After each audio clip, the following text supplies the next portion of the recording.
नमस्कार दोस्तों। स्वागत है आपका हमारे YouTube channel we are tech support में। दोस्तों, यदि आपने यहाँ पे 12th में इस साल 2026 और 27 में आप जो यहाँ पे नर्सिंग फील्ड में अपना यहाँ पे करियर बनाना चाहते हैं, मतलब आप यहाँ पे नर्सिंग कोर्स करना चाहते हैं और आप जो यहाँ पे कंफ्यूज हो रहे हैं कि बीएससी नर्सिंग करें, जीएनएम करें या फिर एएनएम करें, तो दोस्तों आज यहाँ पे मैं पूरा आपको स्टेप बाय स्टेप यहाँ पे कंपैरिजन दिखाने वाला हूँ। पूरा स्टेप बाय स्टेप यहाँ पे आज मैं आपको पूरा बताने वाला हूँ आसान भाषा में कि आपको यहाँ पे 2026 और 2027 में बीएससी नर्सिंग करना चाहिए, जीएनएम करना चाहिए या फिर आपको यहाँ पे एएनएम करना चाहिए। इन तीनों कोर्सेज में आपको यहाँ पे फीस क्या क्या देखने को मिलती है, कौन कौन इस कोर्स को यहाँ पे कर सकते हैं, ये कोर्स की जो यहाँ पे एलिजिबिलिटी क्या है, ड्यूरेशन क्या है, इसको करने के बाद आपकी यहाँ पे जॉब कहाँ कहाँ मिलती है, किस में आपको अच्छी जॉब्स मिलती है, किस में आपको ज़्यादा सैलरी यहाँ पे मिलती है, किस में कम सैलरी आपको यहाँ पे देखने को मिलती है, फ्यूचर स्कोप यहाँ पे इन तीनों कोर्स में से किसका यहाँ पे अच्छा है। और उसके बाद इन तीनों कोर्सेज में बीएससी नर्सिंग, जीएनएम और एएनएम में आपको एडमिशन कैसे मिलने वाला है, चाहे गवर्नमेंट कॉलेज की बात करूं चाहे यहाँ पे प्राइवेट कॉलेज की बात करूं, तो इन तीनों कोर्सेज में आपको एडमिशन किस बेस पे मिलने वाला है, ये सारी चीज़ों के बारे में आज आपको ये वीडियो यहाँ पे रहने वाली है। इसमें आपको वीडियो थोड़ी लंबी होने वाली है, लेकिन इस वीडियो में आपको पूरा डिटेल्स में समझ में आ जाएगा। स्टार्टिंग से लास्ट तक आप देख लेंगे तो पूरा आपको यहाँ पे क्लियरली समझ में आ जाएगा। लास्ट में आप एक कंक्लूजन पे पहुंच जाएंगे कि 2026 या फिर 2027 में कौन सा कोर्स आपके लिए यहाँ पे बेस्ट रहेगा, बीएससी नर्सिंग, जीएनएम या फिर एएनएम। पूरा डिटेल्स में कंपैरिजन होने वाला है। सबसे पहले दोस्तों, यदि आप इस चैनल पर नए हैं तो चैनल को सब्सक्राइब कर लीजिए और नोटिफिकेशन ऑन कर लीजिए, क्योंकि इस चैनल पर आपको बीएससी नर्सिंग, जीएनएम और एएनएम से रिलेटेड सारे वीडियोस और सारे अपडेट्स देखने को मिल जाएंगे। चाहे यहाँ पे आने वाले 2026 और 2027 में एडमिशन प्रोसेस से रिलेटेड हो, कौन कौन से एंट्रेंस एग्जाम होते हैं, ये इन सभी चीज़ों से, और इन काउंसलिंग में आपको फॉर्म कैसे फिल करना है, किस एंट्रेंस एग्जाम का एप्लीकेशन फॉर्म कब आता है, ये सारी वीडियोस आपको इस चैनल पर देखने को मिल जाएगी। इसीलिए सबसे पहले चैनल को सब्सक्राइब कर लेना है और नोटिफिकेशन ऑन कर लेना है। और यदि कुछ समझ में नहीं आए तो नीचे कमेंट्स में आप यहाँ पे पूछ सकते हैं पूरा वीडियो देखने के बाद। चलिए यहाँ पे शुरू करते हैं। सबसे पहले यहाँ पे दोस्तों पूरा डिटेल्स में बता देता हूँ मैं कि बीएससी नर्सिंग, जीएनएम और एएनएम में आपका यहाँ पे कौन सा कोर्स बेस्ट रहने वाला है। अब मैं टॉपिक वाइज आपको यहाँ पे कवर करने वाला हूँ कि फीस आपको किस में ज़्यादा देखने को मिलेगी, फ्यूचर स्कोप किस में अच्छा है, आपको यहाँ पे जॉब और सैलरी किस में ज़्यादा अच्छी देखने को मिलती है, ठीक है, और कौन सा कोर्स आपके लिए यहाँ पे बेस्ट रहेगा, फ्यूचर स्कोप क्या है, और लास्ट में आपकी पूरी एडमिशन प्रोसेस भी बताने वाला हूँ कि इन तीनों कोर्सेज में आपको एडमिशन किस किस एंट्रेंस एग्जाम के बेस पे मिलता है, डायरेक्ट एडमिशन किस स्टेट में मिलता है, कौन से स्टेट में कौन सा एग्जाम होता है, ये सारी चीज़ आज आपको इस वीडियो में यहाँ पे कवर होने वाली है। चलिए यहाँ पे शुरू करते हैं। सबसे पहले यहाँ पे बात करते हैं कि आपका बीएससी नर्सिंग, जीएनएम और एएनएम कोर्स होता क्या है, मतलब कोर्स ओवरव्यू क्या है। तो सबसे पहले यहाँ पे मैं बात करता हूँ कि बीएससी नर्सिंग, तो दोस्तों बीएससी नर्सिंग एक डिग्री कोर्स है, ठीक है, एक बीएससी नर्सिंग एक डिग्री कोर्स है जो कि आपको 4 साल का होता है, जिसमें आपको नर्सिंग के बेसिक से लेकर और एडवांस लेवल तक की स्टडी आपको यहाँ पे करना होता है। 4 साल का होता है, जिसमें आपको 6 महीने की इंटर्नशिप भी यहाँ पे होती है, ठीक है। 4 साल के बाद आपको यहाँ पे इंटर्नशिप भी करना होता है। इंटर्नशिप का मतलब होता है कि आपके कॉलेज के जो हॉस्पिटल हैं उसमें आप जाके इंटर्नशिप करते हैं, मतलब आप सीखते हैं कि किस तरीके से यहाँ पे पेशेंट की केयर करना है, किस तरीके से उनकी देखरेख करना है, ये सारी चीज़ आप जो है इंटर्नशिप में सीखते हैं, ठीक है। तो ये कोर्स आपका यहाँ पे 4 साल का रहने वाला है, जिसमें आपको यहाँ पे 6 महीने की इंटर्नशिप रहने वाली है। ये आपका यहाँ पे डिग्री कोर्स रहने वाला है। उसके बाद यहाँ पे बात करते हैं कि जीएनएम की। बीएससी नर्सिंग क्या होता है, बीएससी नर्सिंग का फुल फॉर्म होता है आपका bachelor of science in nursing, ठीक है। अब यहाँ पे बात करते हैं कि जीएनएम की, तो जीएनएम का फुल फॉर्म होता है आपका जनरल नर्सेस एंड मिडवाइफ, ठीक है। जीएनएम का मतलब होता है जनरल नर्सेस मिडवाइफरी, ठीक है। ये आपका यहाँ पे डिप्लोमा कोर्स रहने वाला है। जीएनएम आपका डिप्लोमा कोर्स रहने वाला है। 3 साल का ये यहाँ पे आपका कोर्स ड्यूरेशन रहने वाली है। 3 साल के बाद आपको यहाँ पे 6 महीने की जो है यहाँ पे इंटर्नशिप करना होता है। इंटर्नशिप मैंने आपको बता ही दिया है क्या होती है, ठीक है। तो 3.5 साल का आपको लगभग ये कोर्स पड़ जाता है, ड्यूरेशन इसकी 3.5 साल हो जाती है। ये एक डिप्लोमा कोर्स है जिसको भी आप यहाँ पे 12th के बाद कर सकते हैं। उसके बाद यहाँ पे बात करें कि ANM की, तो ANM आपका होता है ऑक्सिलरी नर्सेज मिडवाइफरी। ठीक है, ऑक्सिलरी नर्सेज मिडवाइफरी ये एक सहायक नर्स होती है। ये आपका यहाँ पे डिप्लोमा कोर्स रहने वाला है। GNM और ANM दोनों आपका यहाँ पे डिप्लोमा कोर्स है। GNM आपका 3 साल का रहने वाला है। ANM जो है आपका ऑक्सिलरी नर्सेज एंड मिडवाइफरी, ये आपका यहाँ पे 2 साल का डिप्लोमा कोर्स है, जिसमें आपकी इंटर्नशिप भी यहाँ पे इंक्लूड रहती है। इसको भी जो है आप यहाँ पे 12th के बाद कर सकते हैं। ठीक है, तो ये हो गई कोर्सेज की ओवरव्यू। अब चलिए यहाँ पे बात करते हैं कि इन तीनों कोर्सेज की एलिजिबिलिटी क्या है, मतलब कौन कौन इस कोर्स को यहाँ पे, इन तीनों कोर्सेज को यहाँ पे कर सकता है। अब सबसे पहले यहाँ पे मैं बात करता हूँ BSc नर्सिंग की। तो दोस्तों BSc नर्सिंग जो है यहाँ पे PCB स्टूडेंट, BSc नर्सिंग के लिए आपका यहाँ पे फिजिक्स, केमिस्ट्री और बायो होना जरूरी है 12th में। ठीक है, या तो आप 12th पास हो चुके हो या फिर 12th आप अपियरिंग में हो, तो आप यहाँ पे BSc नर्सिंग कर सकते हैं। लेकिन एक कंपलसरी यहाँ पे मैंडेटरी चीज है कि 12th में आपका यहाँ पे फिजिक्स, केमिस्ट्री, बायोलॉजी और इंग्लिश एज अ सब्जेक्ट यहाँ पे होना चाहिए। यदि आपका बायो सब्जेक्ट नहीं है तो आप यहाँ पे BSc नर्सिंग नहीं कर पाएंगे। यदि आपका एडिशनल में भी बायो होगा तब भी आप यहाँ पे BSc नर्सिंग कर सकते हैं, कोई भी दिक्कत वाली बात नहीं है। ठीक है, तो यहाँ पे सबसे पहले एलिजिबिलिटी की बात करूँ तो BSc नर्सिंग के लिए आपका फिजिक्स, केमिस्ट्री, बायोलॉजी होना कंपलसरी है। 12th आपका या तो पास हो या फिर आप 12th में अभी हैं, तब भी जो है आप यहाँ पे BSc नर्सिंग में एडमिशन ले सकते हैं। उसके बाद यहाँ पे परसेंटेज की बात करें कि कितने परसेंटेज आपको यहाँ पे चाहिए रहेंगे, तो इसमें परसेंटेज कोई मैटर नहीं करता है। आपके यदि 50% से ऊपर भी है तो आप यहाँ पे एडमिशन मिल जाएगा, आपको कोई भी दिक्कत वाली बात नहीं है। एडमिशन प्रोसेस में आगे चल के वीडियो के लास्ट में बताने वाला हूँ। अब यहाँ पे बात करते हैं कि GNM की एलिजिबिलिटी क्या है, मतलब GNM कौन कौन यहाँ पे कर सकता है। तो GNM दोस्तों यहाँ पे किसी स्टेट में जो है आपको फिजिक्स, केमिस्ट्री, बायोलॉजी और इंग्लिश मैंडेटरी होता है, लेकिन किसी स्टेट में यहाँ पे आर्ट्स और कॉमर्स वाले बच्चे भी जो है यहाँ पे GNM कर सकते हैं। लेकिन ज़्यादातर स्टेट्स में आपको GNM करने के लिए आपके 12th में जो है 12th आपको पास होना चाहिए या फिर अपियरिंग में होना चाहिए, और 12th में आपको यहाँ पे PCB मतलब फिजिक्स, केमिस्ट्री और biology and English as a subject जो है आपके पास होना चाहिए GNM करने के लिए। 12th परसेंटेज यहाँ भी मैटर नहीं करते हैं, आपके पास 50% से ऊपर भी होंगे तब भी जो है आपको यहाँ पे एडमिशन मिल जाएगा, चाहे वो गवर्नमेंट कॉलेज हो चाहे प्राइवेट कॉलेज। मैं पूरा आगे चल के आपको एडमिशन प्रोसेस बताने वाला हूँ। अब यहाँ पे ANM की बात करते हैं। तो दोस्तों ANM आपको यहाँ पे पता ही है 2 साल का एक डिप्लोमा कोर्स है, जिसको यहाँ पे किसी भी स्ट्रीम के स्टूडेंट यहाँ पे कर सकते हैं। चाहे आपका यहाँ पे देखिए 12th तो मैंडेटरी है, ANM करने के लिए 12th मैंडेटरी है। 12th आपके पास पासिंग या फिर अपियरिंग होना चाहिए, लेकिन 12th के साथ साथ 12th में यदि आपका कोई भी कोर्स हो, कोई भी स्ट्रीम हो, बायोलॉजी, फिजिक्स, बायोलॉजी, आपका आर्ट्स, साइंस, कॉमर्स, कोई भी आपका यहाँ पे स्ट्रीम हो, आप जो यहाँ पे ANM कर सकते हैं, कोई भी दिक्कत वाली बात नहीं है। इसमें भी आपके यहाँ पे ANM का जो कोर्स होता है, इसमें भी आपके यहाँ पे 12th के जो परसेंटेज होते हैं, 10th और 12th के परसेंटेज, किसी स्टेट में आपको डायरेक्ट एडमिशन होता है 10th और 12th के परसेंटेज पे, और किसी स्टेट्स में आपको एंट्रेंस एग्जाम भी होता है। ठीक है, तो ज़्यादातर स्टेट्स में जो है ANM में आपका एंट्रेंस एग्जाम नहीं होता है। ANM में जो है डायरेक्ट एडमिशन आपको 10th और 12th की बेस पे मिलता है। लेकिन ANM की एक खासियत है कि ANM में आपको किसी भी स्ट्रीम के स्टूडेंट जो है ANM कर सकते हैं। अब दोस्तों यहाँ पे BSc नर्सिंग में आपको क्या करना होता है, BSc नर्सिंग में यहाँ पे आपको BSc नर्सिंग में जो है आपको यहाँ पे पता ही होगा, BSc नर्सिंग में आपको किसी भी कोई भी जो हॉस्पिटल है, चाहे गवर्नमेंट हो चाहे प्राइवेट हॉस्पिटल हो, एक नर्सिंग स्टाफ के बिना यहाँ पे नहीं चल सकता है हॉस्पिटल। ठीक है, एक नर्सिंग स्टाफ के बिना यहाँ पे हॉस्पिटल नहीं चलता है, क्योंकि हॉस्पिटल में नर्सेज होना जरूरी है। नर्सेज यहाँ पे क्या करती है, नर्सेज यहाँ पे पेशेंट का ख्याल रखती है। फॉर एग्जांपल यदि कोई पेशेंट है, उसका ऑपरेशन हो रहा है, तो यहाँ पे नर्सिंग स्टाफ जो रहती है, नर्सेज जो रहती है उनकी हेल्प करती है। जो यहाँ पे डॉक्टर होते हैं, जो सर्जियन होते हैं, उनकी यहाँ पे हेल्प करती है। फॉर एग्जांपल यदि किसी को यहाँ पे ड्रिप लगना है, किसी को इंजेक्शन लगना है, ये और यहाँ पे डॉक्टर्स नहीं है, तो जो है वो ये काम जो है यहाँ पे BSc नर्सिंग जो यहाँ पे नर्सेज जो रहते हैं वो आप यहाँ पे कर सकते हैं। मतलब जो BSc नर्सिंग की हुई यहाँ पे नर्सेज होती हैं वो जो है यहाँ पे ये काम कर सकते हैं, मतलब पेशेंट का ख्याल रखना, आपका जो OT होता है या फिर जो भी यहाँ पे नर्सिंग होता है उसका यहाँ पे ख्याल रखना, पेशेंट की केयर करना, पेशेंट को ड्रिप या फिर जो है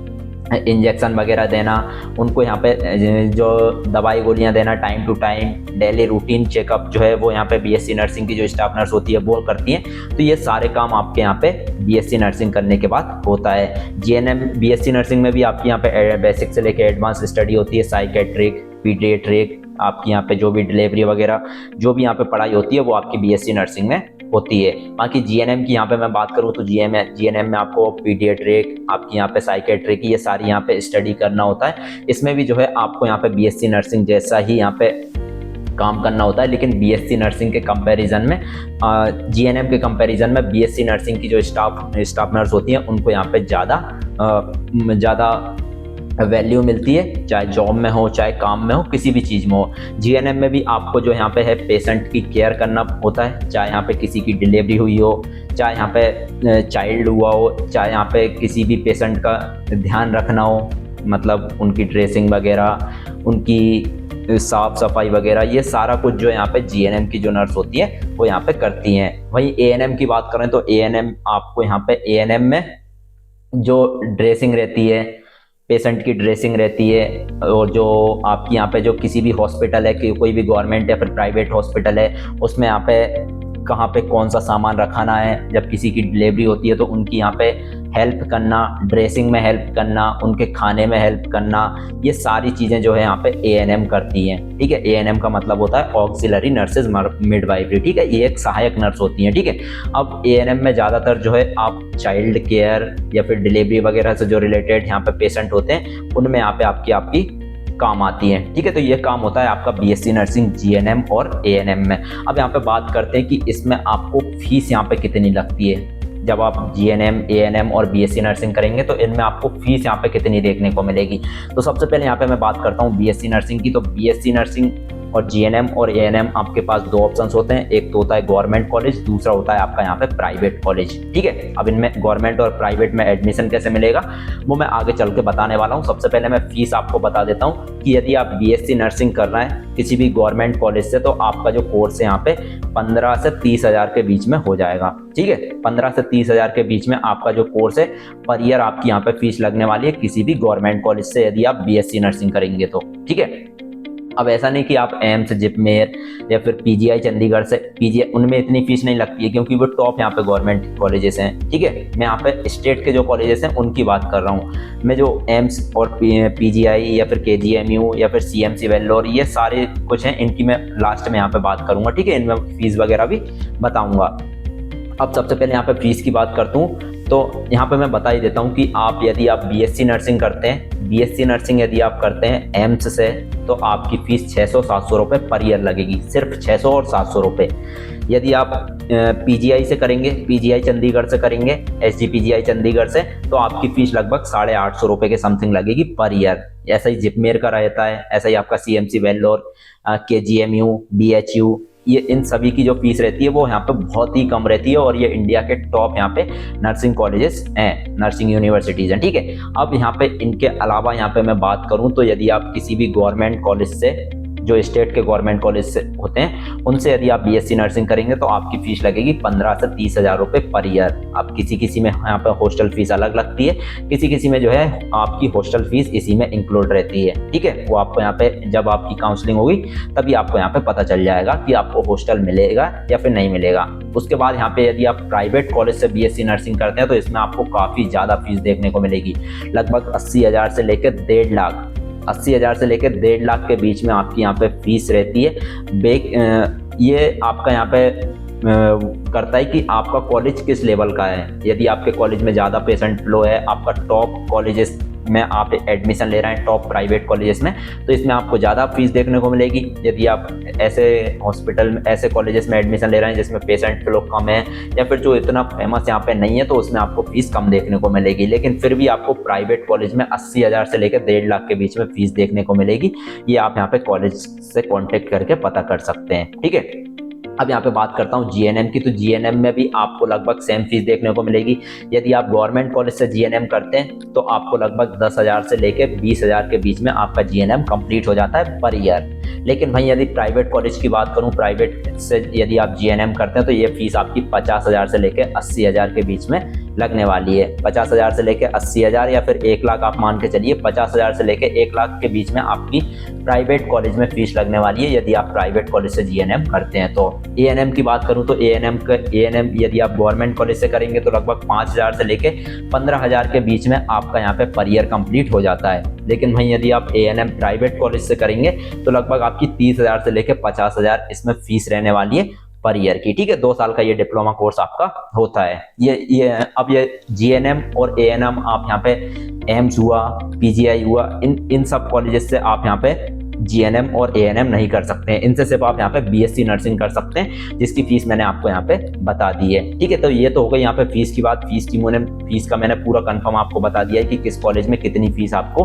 लगने वाली है, गवर्नमेंट में कितनी लगने वाली है, प्राइवेट में आपकी कितनी लगने वाली है। अब यहाँ पे बात करते हैं कि इनमें आपको जॉब कौन कौन सी मिलती है। यदि आप यहाँ पे बीएससी नर्सिंग करते हैं तो आपको काफ़ी सारी जॉब्स देखने को मिलेगी। बीएससी नर्सिंग में जितना स्कोप है उतना यहाँ पे किसी भी मेडिकल फील्ड में नहीं है। एमबीबीएस के बाद सबसे बेस्ट यहाँ पे जो कोर्स माना जाता है, जिसमें आपको हाई सैलरी, हाई स्कोप, सबसे ज़्यादा स्कोप देखने को मिलता है, वो है आपका यहाँ पे बीएससी नर्सिंग। तो बीएससी नर्सिंग के बाद आप यहाँ पे काफ़ी सारी जॉब्स कर सकते हैं। सबसे पहले जो होती है वो आप यहाँ होती है नर्स के बाद आप यहाँ पे स्टाफ नर्स बन सकते हैं। स्टाफ नर्स के बाद आप सीएचओ सीएचओ की यहाँ पे पोस्ट रहती है। सीएचओ के बाद यहाँ पे नर्स प्रैक्टिशनर, या फिर आप हॉस्पिटल में नर्स बन सकते हैं, आप गवर्नमेंट प्राइवेट हॉस्पिटल में नर्स बन सकते हैं, आप क्लिनिक में नर्स बन सकते हैं। तो ये सारी जॉब्स जो है आप यहाँ पे कर सकते हैं बीएससी नर्सिंग करने के बाद। जीएनएम करने के बाद भी लगभग आप सेम जॉब यहाँ पे कर सकते हैं, चाहे वो यहाँ पे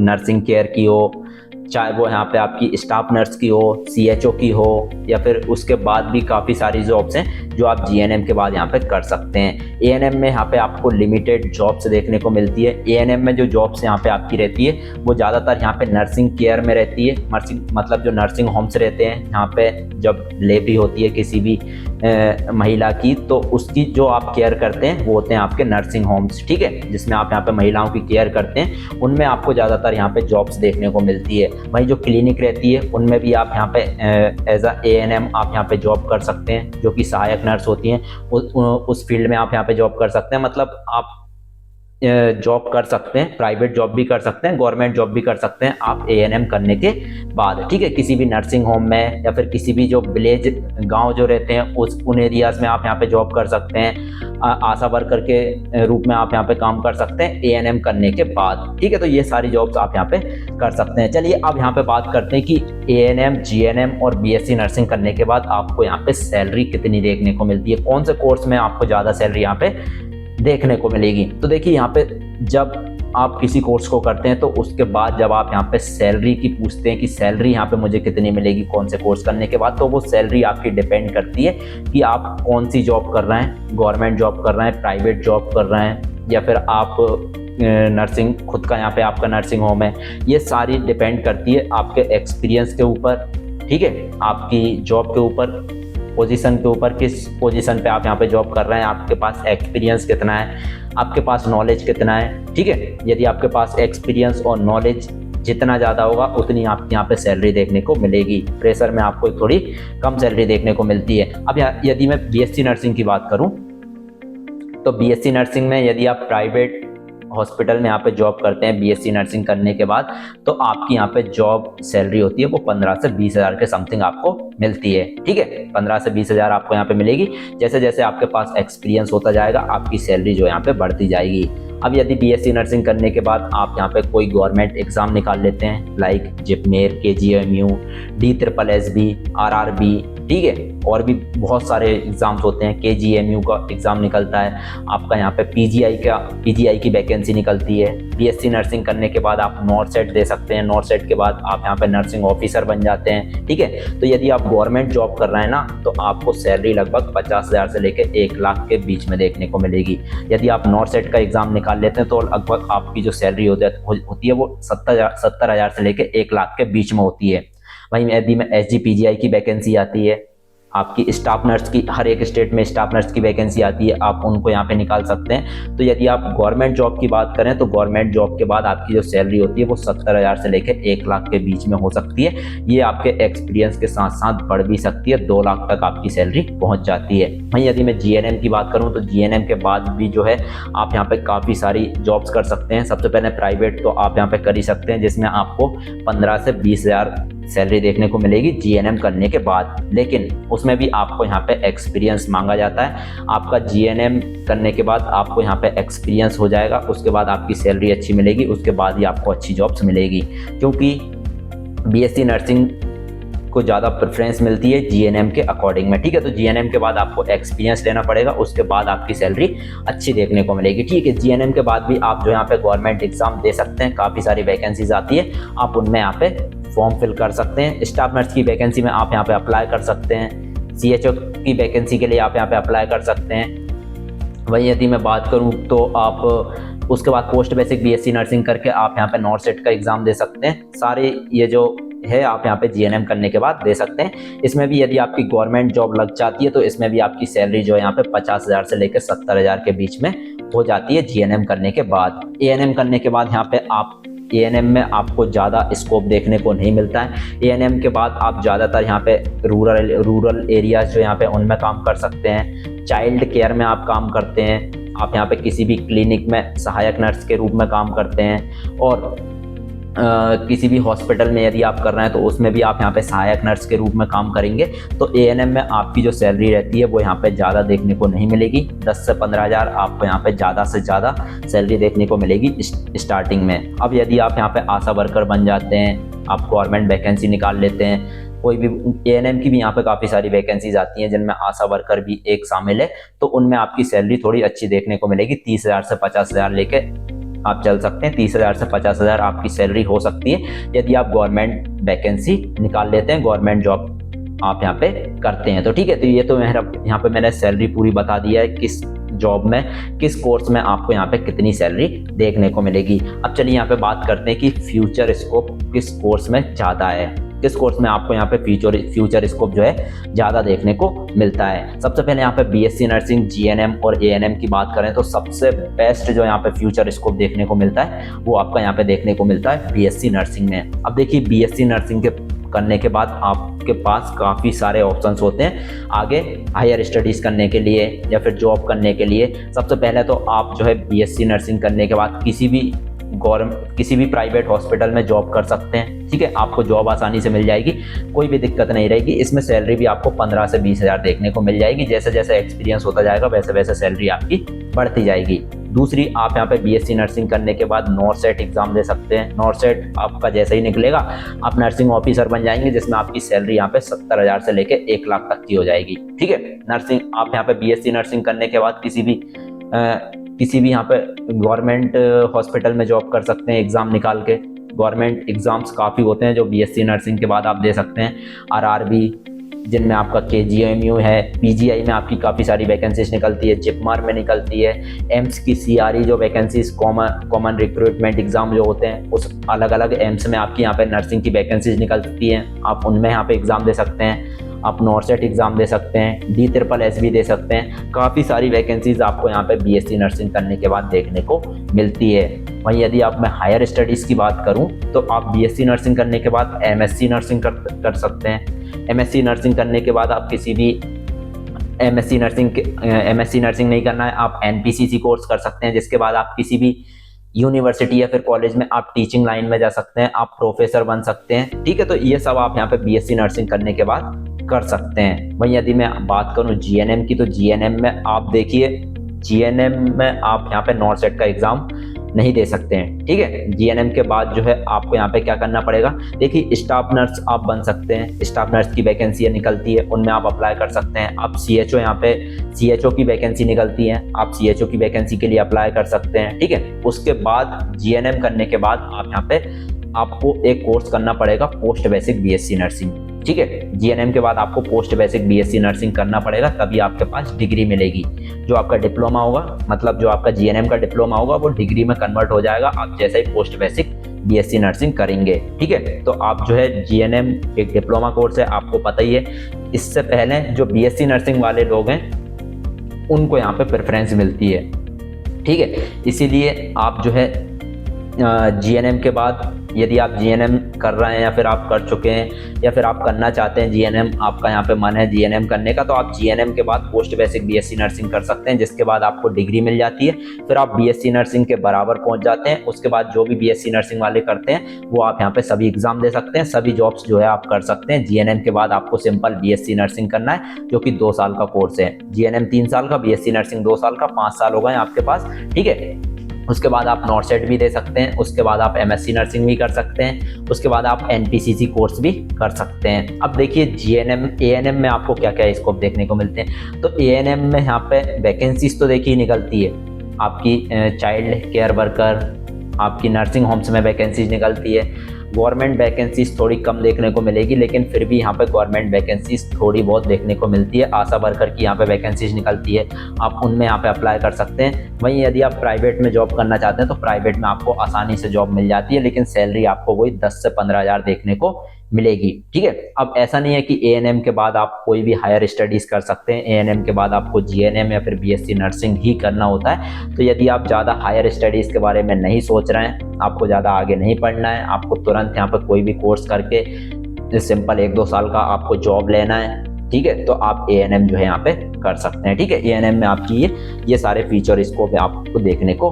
मिलेंगे। ठीक है, अब यहाँ पे मैं बात करता हूँ कि आपकी एडमिशन प्रोसेस क्या रहने वाली है बीएससी नर्सिंग, जीएनएम और एएनएम की। तो दोस्तों यहाँ पे देखिए आपके पास 2 ऑप्शंस होते हैं एडमिशन के। एक तो होता है आपका डायरेक्ट एडमिशन, दूसरा होता है आपका एंट्रेंस एग्जाम।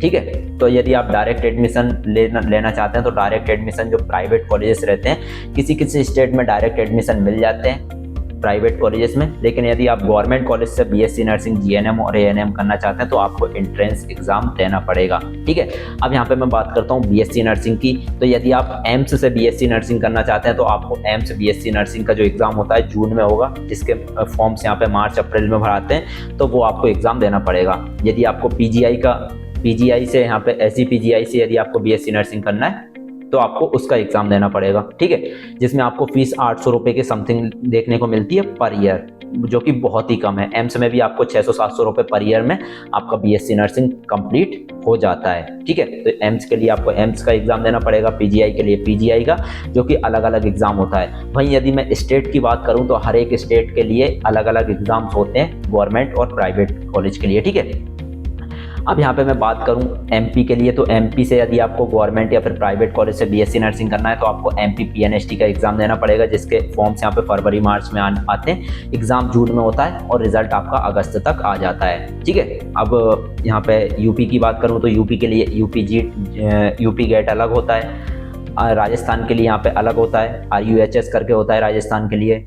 आपका झारखंड के लिए जेसीई करके एग्जाम होता है। तो सभी स्टेट्स के लिए अलग अलग यहाँ पे एग्जाम्स होते हैं बीएससी नर्सिंग के गवर्नमेंट कॉलेज के लिए। ठीक है, लेकिन किसी जो प्राइवेट कॉलेज है, कोई से जो प्राइवेट कॉलेज है उसमें आपको डायरेक्ट एडमिशन भी मिल जाता है 12th के बेस पे, लेकिन ज़्यादातर स्टेट्स जो है अपने खुद के एंट्रेंस एग्जाम कराते हैं, आपको उसको क्लियर करना है। उसके बाद काउंसलिंग होगी, काउंसलिंग के बाद आपको गवर्नमेंट कॉलेज अलॉट हो जाएगा यदि आपकी रैंक और आपके मार्क्स अच्छे होंगे तो। ठीक है, ये आपकी यहाँ पे प्रोसेस रहने वाली है बीएससी नर्सिंग के लिए। ठीक है, अब यहाँ पे मैं बात करूँ जीएनएम की, तो जीएनएम के लिए भी आपकी सेम प्रोसेस रहने वाली है। जीएनएम में भी आपको किसी स्टेट में आपको यहाँ पे एंट्रेंस एग्जाम देना पड़ेगा, गवर्नमेंट कॉलेज के लिए एंट्रेंस एग्जाम देना पड़ेगा, प्राइवेट कॉलेज के लिए आपको यहाँ पे किसी स्टेट्स में डायरेक्ट एडमिशन हो जाता है, किसी में आपको नहीं होता है। ठीक है, अब यहाँ पे मैं बात करूँ मध्य प्रदेश की, देखिए एम्स और जिपमेर से आपका यहाँ पे जीएनएम और एएनएम नहीं होता है। ठीक है, सिर्फ बीएससी नर्सिंग आपका होता है। अब यहाँ पे जीएनएम की बात करूँ तो आपका यहाँ पे